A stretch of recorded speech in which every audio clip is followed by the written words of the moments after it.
Hi, I'm Susan and I'm 25 years old. It feels kind of odd sharing my life story now, but it feels like the right time. About a year ago, the love of my life, Jeremy, finally proposed to me. It was magical. He went down to his knee while we were roaming Sunset Beach in California on a holiday. I would have said yes 1,000,000 times if I could. Overjoyed, we went to celebrate our evening with some fine dining. I couldn't have been happier. I had known and loved Jeremy for 3 years, so at that point, if he hadn't proposed, I was probably going to. As we had dinner, we discussed about the wedding we would have. I said, "You know this, honey, I've always dreamt of a big wedding.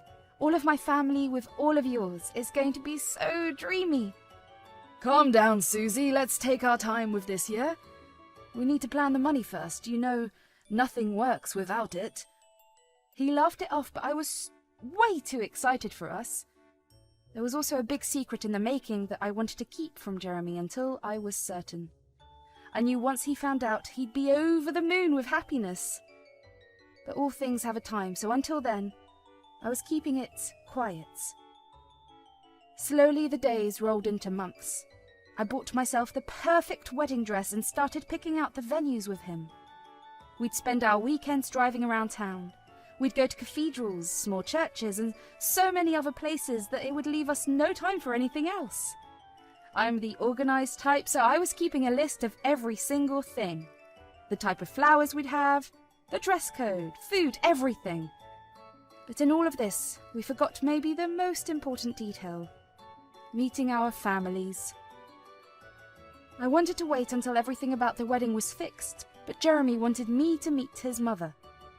I was a bit scared because I'd never really talked to her before, but he had me convinced it will be all right. He said, "Mum is going to love you. She used to be a lawyer, so she can be a bit straightforward, but that's just how she is. Don't overthink it." "Okay, I'll try my best. I had to see her someday anyway. I just hope it goes well." We drove to her place after work on a Tuesday in the evening. It was a pretty house, which wasn't too big, but not too small either. She opened the door and greeted us. "Oh, my darling, how are you? It's been so long since you came home last. Don't you miss your mother?" "Hey, Mum, of course I missed you, but it's not about us today. I want you to meet someone. This is the love of my life, Susan." "So you're the one looking to steal my son from me, huh?" She laughed and came in for a hug. "No, of course not. Just borrowing him for a little bit, I'd say." "Oh, well, I'd be happy to lend him at the right price. Come on in, let's eat something. Nice family dinner for everyone." We went inside the house. I was told that Jeremy's dad was not home at the time. He was attending to business and would only join us later on for dinner maybe. My mother-in-law-to-be often spends time in the house alone, waiting for him to come so they can spend time together. I think that's a very deep bond and only made me more excited to meet Jeremy's dad. However, that day my excitement would soon start slowly melting away. It's probably because of the conversation that came up on the table that day.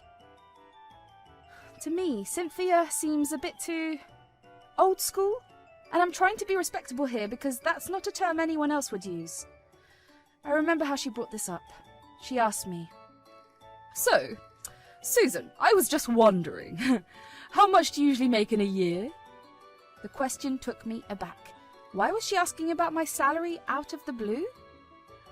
I make enough, I suppose. I'm a key member of this startup and get paid pretty decently. Sometimes more if I get some incentive for performance. Anyway, I've always felt experience is far more important in any field. Cynthia seemed impressed, or maybe she was shocked. I really couldn't tell the vague expression she had on. "How interesting. You know my Jeremy makes about $70,000 a year." "Why are we bringing this up?" "Oh, it's nothing. I just thought that maybe you two should really start thinking about the money. After all, being a woman takes its toll, doesn't it, Susan?" I was confused. Did she mean being a woman would be more expensive? I didn't say anything, just nodded along because I had no clue what she was going on about. The conversation ended right there, and we sat around talking about how he and I met and fell in love. I felt like revealing my secret to both Cynthia and Jeremy, but the moment didn't feel right. A few hours later, Jeremy's dad, Bob, finally joined us. He looked like he was easily in his 50s. There was a lot of grey in his beard. Bob was a pensive man. When he laughed, it was never more than a shy chuckle. His agreements were slight nods and disagreements, a quiver of his lips. He didn't say much. All this while, Cynthia was a complete chatterbox like Jeremy, but I had no idea that she and I would get along less and less after that day. Her views of womanhood were the most surprising to me. I am an only child of my parents and was raised with pride. I was asked to never look down on anyone, especially myself, even in tricky circumstances. And Cynthia was someone who had accomplished herself in the court by the time she had Jeremy, so it was really like a shockwave when she said, "Before you guys get married, I strongly suggest getting a prenup. I mean, you understand, right, Susan? You're smart. You know women can never really make as much money as men." I was stunned by the statement. The food I was chewing on just stopped where it was. What was I supposed to say? Then Jeremy stepped in. Mom, we've talked about this. When are you going to quit saying things like that? While we're eating too? Oh, come on, honey bun. You know how things are. I've never made as much as your father out of respect. You think I couldn't have if I wanted to? It's just how things are. You understand, right, Susan, darling? I understand your concern about the prenup, Cynthia, but I don't get why you think women can't make as much as men. I mean, I do technically make more than him right now, and we're not tense about it. It's completely normal. Maybe so, but that's how things work in this household. I was hoping you'd be a bit more considerate. That, for me, was strike one. Me and Jeremy were desperately in love, so we never really thought about getting a prenup. The subject had come up, but we disregarded it. Now Cynthia was actively trying to force it on us. More specifically, on me. She thought I needed to save my money to raise children and buy kitchenware.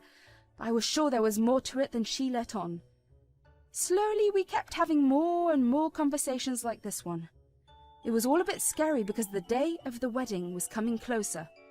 Jeremy thought it was a good idea to take Cynthia and Bob with us on a Sunday to see the venues we'd shortlisted. So we went to this beautiful church in the west of the city. It was a magnificent place with so much beauty, I wish I was good enough to describe it. This was most likely going to be the place because me and Jeremy loved it. But since we were not members of that church in particular, we would have to pay for the place. There are also the costs for the minister's time, as well as tokens of gratitude for letting us use the place. The bottom line is, it was going to be expensive, especially if you add in the costs of the dinner after party at a different venue. Cynthia and Bob looked impressed, to say the least. They walked around the church together and inspected every corner with amazement in their eyes. So far, there had been no negativity, so I was feeling a bit relieved. But my relief would prove to be short-lived when Cynthia came back. "The place looks amazing! I knew my boy had a good taste." "Actually, Susan picked this one out, Mum. She worked hard to find it. It's so far from where we live, but so perfect." "Oh, well, that's lovely then, but I hope she's not looking to pay for all of this. That's a gentleman's job, isn't that right, hun?" In response, Bob just gave a sly little smile and nodded a yes before saying, "Our son will take care of all of this. You won't spend a single penny, Susan." "We're planning on splitting the costs of everything. What you're seeing is just the church. The decorations and the dinner and dance party later on are all 10 times more amazing." "Oh, darling, but you need to keep your money to yourself. We don't need you to spend it, and did you think about getting your prenuptial?" "Cynthia, why do you keep asking us to get a prenup? I think we're going to be a very happy couple with enough finances." "Oh, you say that today, but what if you come to my son's bank in the next 2 years? I hope it never comes to pass, but honey, I've seen many divorces. Women can become so selfish when they make less. You can't blame me for being cautious." "Are you trying to say I'm marrying him for the money, Cynthia? That's such a terrible accusation. Oh, love, I'm not accusing you of anything. I'm just saying it's worth considering. Me and Bob here got a prenup and we're doing wonderfully. All I had to do was make less than him and he was happy. I'm sure a young woman like you can do that for Jeremy too, right? Oh my God, Mum. It's like you're not even trying to hear her out. It's not the way we do things anymore. Jeremy, wait. Look, Cynthia, I really don't like the way you seem to think about women, but I'll let it go for now.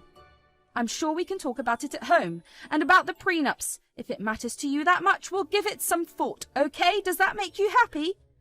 Oh, the happiest. She said that and gave me the fakest hug I've ever had. The drive home was so awkward with the two of them in the back. Me and Jeremy couldn't talk about the things that were going on at the time, so we held back. Once we went back to our place, we decided to bring it up. He said, I feel so bad about all of this. I hope she changed a bit, but in all these years, there's nothing. It's okay, I get it. I'm not happy with how she thinks. It almost disgusts me. But I can give the prenups more thought if you're okay with it. I have nothing against it, my love. You know that. I just don't think we'll ever need them. But she's being so annoyingly persistent. Honestly, I love her, but she can get on my nerves too sometimes. It's okay. I don't want to ruin your bond with your mother. If it makes her happy, we'll get the prenups done. Let's just find a good lawyer. Fine, let's take a little break from the wedding plans then. Not a very long one, though. I really can't wait to see you in the white dress, honey. Things like this are what made me fall in love with this man. We were adaptable. We'd adjust to any situation without compromising each other. That, right there, is what true love looks like.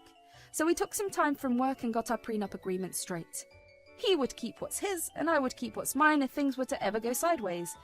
Now, Cynthia was happy. There was a bounce in her walk now, which wasn't there before, and here I was, still unsure why exactly she wanted us to get the prenup. Surely the reason had to be deeper.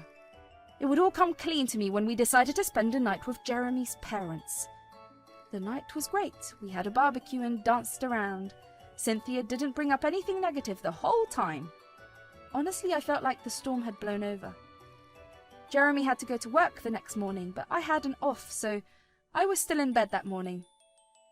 But Cynthia didn't know I was awake already, and so I heard her talking about something on call. Oh yes, they finally signed it. I'm so happy right now. You have no idea, Mary.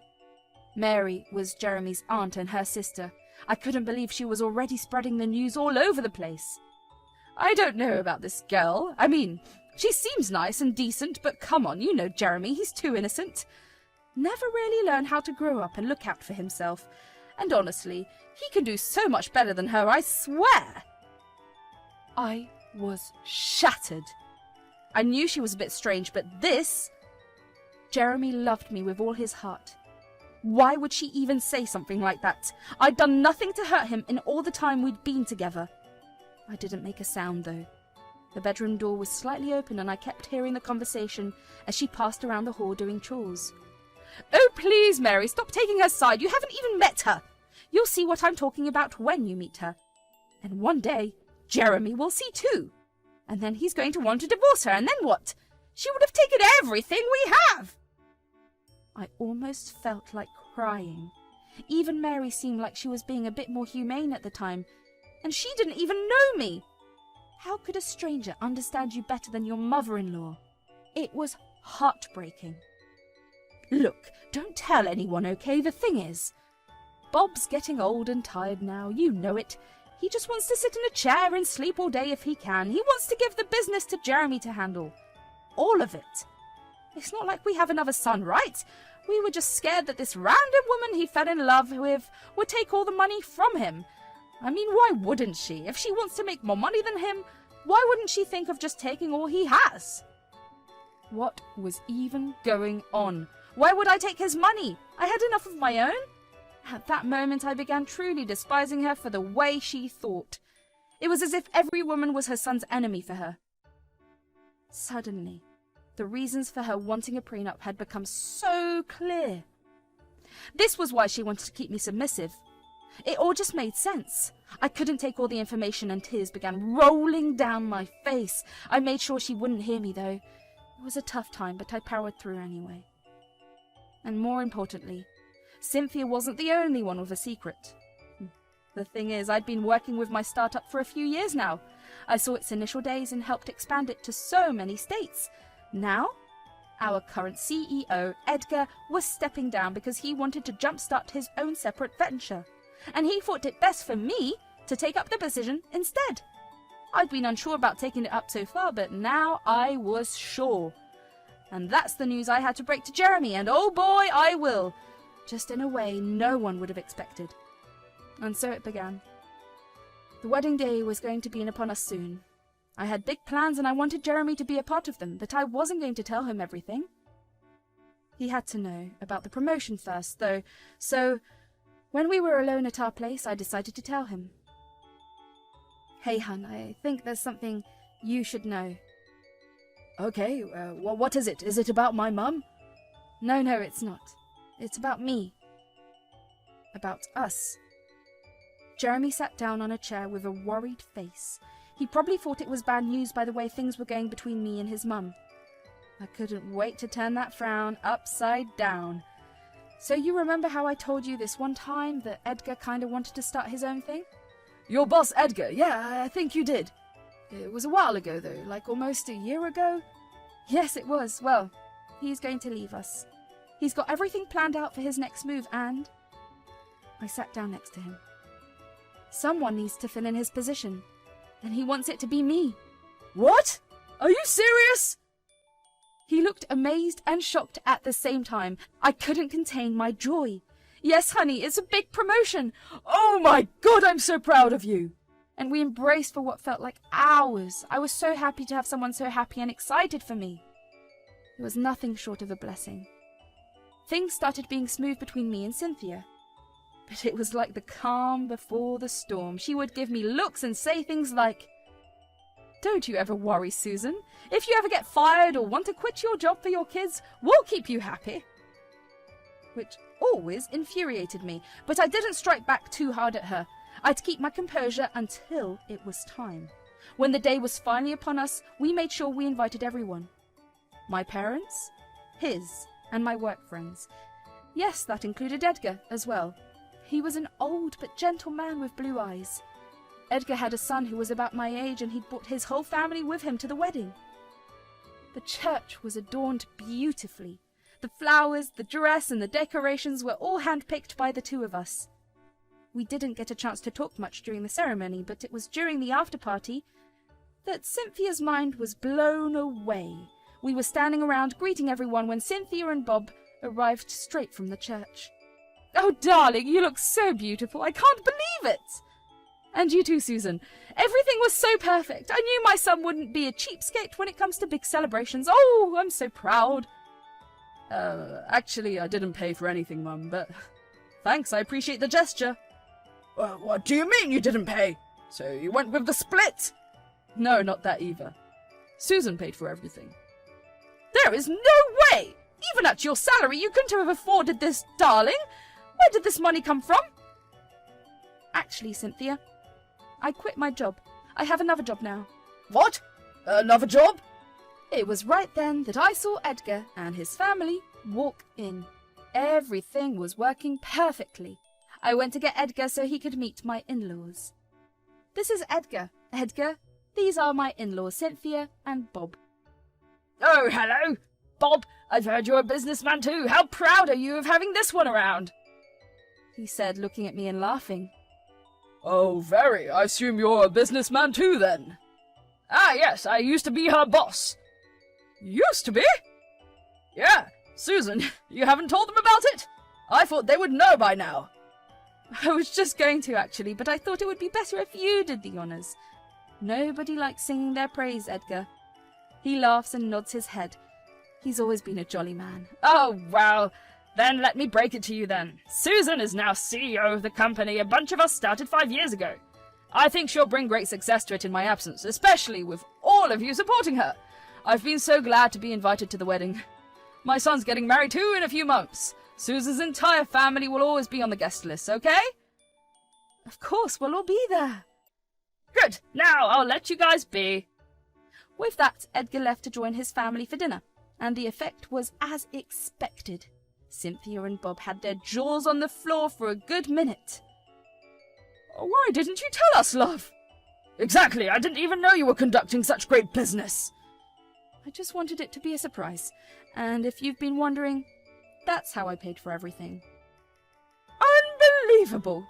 This is such great news! We have to celebrate alone as a family! I'm so sorry I've been so hard on you, Susan. Really, you are perfect for our boy, and you know what? Forget about the prenups thing too. I'll be happy even if you don't want to do them. We already did them, Mum, like you asked. What? Really? But you can reverse them, right? I mean, it's not like you'd ever split, is it? No, but we felt like your advice was right. He keeps his money and I keep mine. Isn't that exactly what you wanted? But what if Jeremy wants to be a part of your business? Do you want to be a part of it, Jeremy? Not really. I'm happy as it is. He's happy, Cynthia. The food is ready. I'd say you better eat it before it goes cold. And that's just how things ended. Cynthia was blown away, and as expected, she tried to go for as much money as possible. Meanwhile, I had love, and that's all you ever need.